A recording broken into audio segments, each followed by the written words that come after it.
প্রিয় BA six সেমিস্টারের ছাত্রছাত্রীরা, আজকে আমি যে বিষয় নিয়ে আলোচনা করব সেটি হচ্ছে তোমাদের যে মানবাধিকার, তোমাদের যে রয়েছে হিউম্যান রাইটস রয়েছে, ঠিক আছে, থিওরি অ্যান্ড ইন্ডিয়ান কনটেক্সট, যেটি হচ্ছে তোমাদের পলিটিক্যাল সায়েন্সের ডিএসসি B2। এই পেপার থেকে একটি গুরুত্বপূর্ণ প্রশ্ন সাথে উত্তর নিয়ে আলোচনা করব। এবং তোমাদের বিভিন্ন সাবজেক্টের স্টাডি মেটেরিয়াল তোমরা কিন্তু অ্যাভেলেবেল পাবে। যে যে সাবজেক্টগুলো তোমাদের লাগবে তোমরা কমেন্ট বক্সে লিখে জানাতে পারো, বা তোমাদের যে সাবজেক্টগুলো লাগবে তোমরা স্ক্রিনে দেওয়া নাম্বারে যোগাযোগ করে স্টাডি মেটেরিয়াল সংগ্রহ করে নিতে পারো। তো দেখো, প্রশ্ন রয়েছে যে মানবাধিকার কাকে বলে, মানবাধিকার ও মৌলিক অধিকারের মধ্যে পার্থক্য, ঠিক আছে, অধিকারের মধ্যে পার্থক্য আলোচনা করো।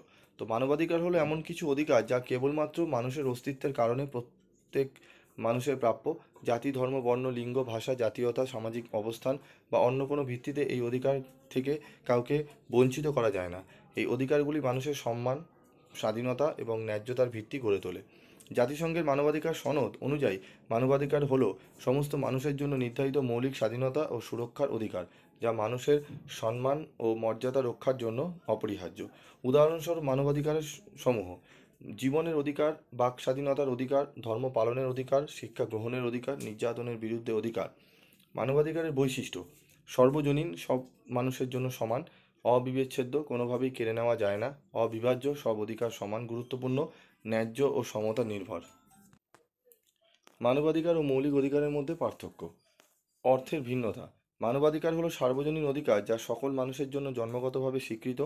মৌলিক অধিকার হলো কোনো দেশের সংবিধানে নির্দিষ্টভাবে স্বীকৃত অধিকার। উৎস: মানবাধিকার আন্তর্জাতিক চুক্তি, ঘোষণাপত্র, যেমন জাতিসংঘের মানবাধিকার ঘোষণা 1948 থেকে উদ্ভূত। মৌলিক অধিকার জাতীয় সংবিধান বা আইন দ্বারা প্রদত্ত হয়। প্রযোজ্যতা: মানবাধিকার বিশ্বব্যাপী সকল মানুষের জন্য প্রযোজ্য। মৌলিক অধিকার নির্দিষ্ট দেশের নাগরিকদের জন্য প্রযোজ্য। স্বীকৃতির ধরন: মানবাধিকার নৈতিক ও রাজনৈতিক আন্তর্জাতিকভাবে স্বীকৃত। মৌলিক অধিকার আইনি ও সাংবিধানিক স্বীকৃতি পায়। প্রকৃতি: মানবাধিকারের সাধারণ নৈতিক ও ন্যায্যতার ভিত্তিতে দাবি করা হয়। মৌলিক অধিকার আইনগতভাবে দাবি করা যায়, ঠিক আছে, দাবি করা তোমাদের যায় এবং আদালতে প্রতিকার চাওয়া যায়।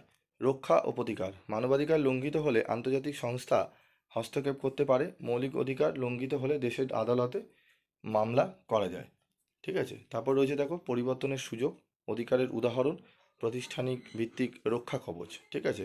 এই পাঠ্যগুলো একদম টু দি পয়েন্ট করেছি, যাতে অনেক ছাত্রছাত্রী রয়েছে তোমরা বেশি বড় করে লিখতে পারো না এবং পড়তে গেলে তোমাদের খুব অসুবিধা হয়, ঠিক আছে। তার জন্য তোমাদের একদম টু দি পয়েন্ট অ্যান্সার করে লিখেছি, যাতে তোমরা অন্তত ভালোভাবে লিখতে পারো এবং তোমাদের সময় যাতে বেশি অতিবাহিত না হয় সেগুলো কিন্তু মাথায় রাখা হয়।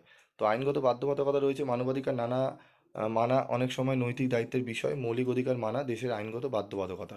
ব্যক্তির মর্যাদা, ঠিক আছে। তারপর রয়েছে পরিস্থিতি অনুসারে সীমাবদ্ধতা, ব্যবহারিক দৃষ্টিভঙ্গি, উদ্দেশ্য, উদাহরণসহ প্রয়োগ, ঠিক আছে। মানবাধিকার: শরণার্থীদের অধিকার, আন্তর্জাতিক মানবিক আইন, ঠিক আছে, এটি রয়েছে। তো এইগুলো তোমরা ভালো করে যদি পড়ে নাও, ঠিক আছে, খুব ভালোভাবে যদি তোমরা পড়ে নিতে পারো, ইম্পর্টেন্ট লাইন রয়েছে, ঠিক আছে। তো এগুলো একটু ভালো করে তোমরা পড়ে নেবে।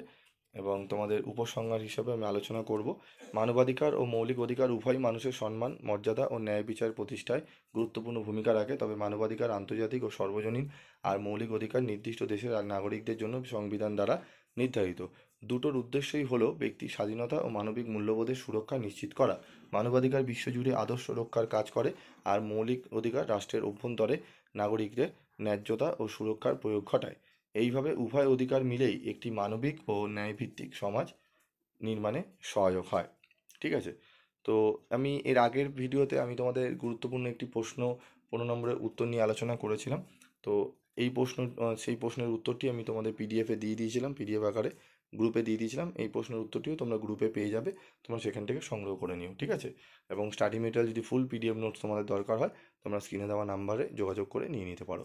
আজকের মতো ভিডিওটি শেষ করছি, দেখা হচ্ছে পরবর্তী ভিডিওতে। সকলে ভালো থাকবে, সুস্থ থাকবে।